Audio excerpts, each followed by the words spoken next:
جادو کا علاج۔ روایت ہے کہ لبید بن عاصم یہودی اور اس کی بیٹیوں نے حضور سید عالم صلی اللہ علیہ وآلہ وسلم پر جادو کر دیا تھا، جس کا اثر نبی کریم علیہ السلام کے جسم مبارک پر نمودار ہوا، لیکن آپ علیہ السلام کے قلب اور عقل و اعتقاد پر کچھ بھی اثر نہیں ہو سکا۔ چند روز کے بعد حضرت جبرائیل علیہ السلام حاضر خدمت ہوئے اور انہوں نے عرض کیا کہ یا رسول اللہ صلی اللہ علیہ وآلہ وسلم، ایک یہودی نے آپ پر جادو کر دیا ہے اور جادو کا کچھ سامان ہے وہ فلاں کنویں میں ایک پتھر کے نیچے دیا گیا ہے۔ حضور نبی کریم علیہ السلام نے حضرت علی رضی اللہ تعالیٰ عنہ کو بھیجا۔ انہوں نے کنویں کا پانی نکال کر پتھر ہٹایا تو اس کے نیچے سے کھجور کے گھابے کی تھیلی برآمد ہوئی۔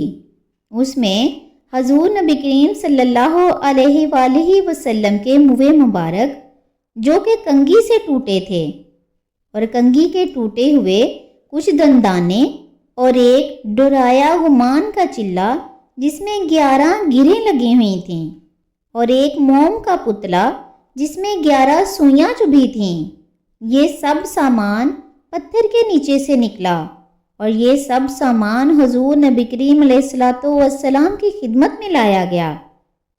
اس کے بعد قرآن مجید کی دونوں صورتیں یعنی سورہ فلق اور سورہ ناس نازل ہوئیں۔ ان دونوں صورتوں میں 11 آیتیں ہیں۔ ہر ایک آیت کے پڑھنے سے ایک ایک گرہ کھلتی جاتی تھی، یہاں تک کہ سب گرہیں کھل گئیں اور حضور نبی کریم علیہ السلام بالکل شفا یاب ہو گئے اور جادو کا سارا سامان زیر زمین دفن کر دیا گیا۔ درس ہدایت، تعویذات اور عملیات جس میں کوئی لفظ کفر یا شرک کا نہ ہو وہ جائز ہے۔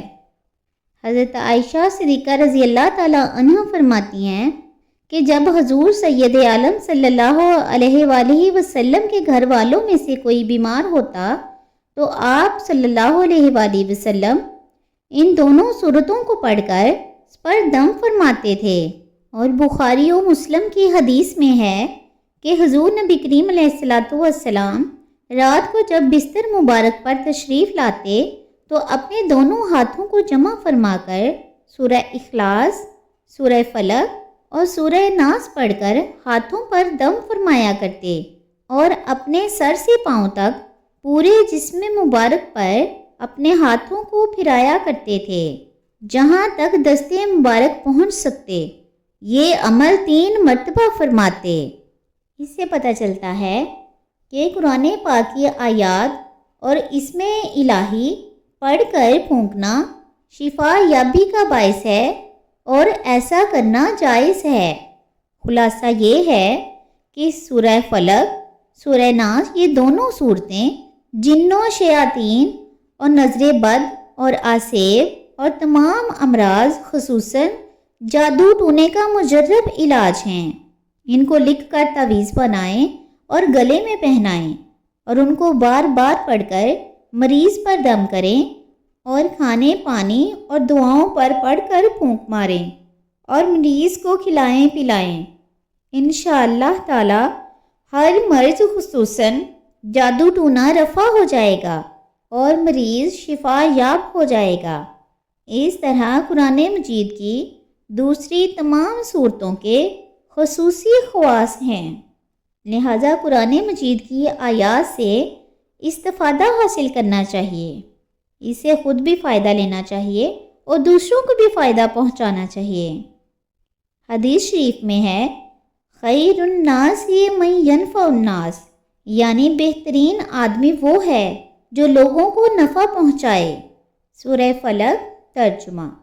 اے محبوب تم فرماؤ میں اس کی پناہ لیتا ہوں جو صبح کا پیدا کرنے والا ہے، اس کی سب مخلوق کے شر سے اور اندھیری ڈالنے والے کے شر سے جب وہ ڈوبے، اور ان عورتوں کے شر سے جو گروہوں میں پھونکتی ہیں اور حسد کرنے والے کے شر سے جب وہ مجھ سے جلے۔ سورہ فلق پارہ نمبر 30۔ سورہ ناس ترجمہ۔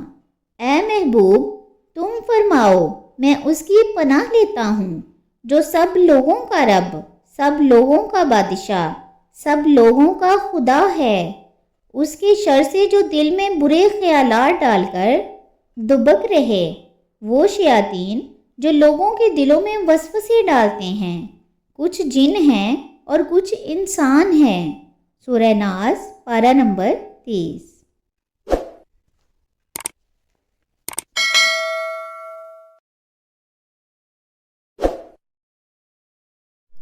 ویڈیو کو پورا واچ کیا کریں اور میرے چینل کو لائک اور سبسکرائب کرنا نہ بھولیں۔ جزاک اللہ۔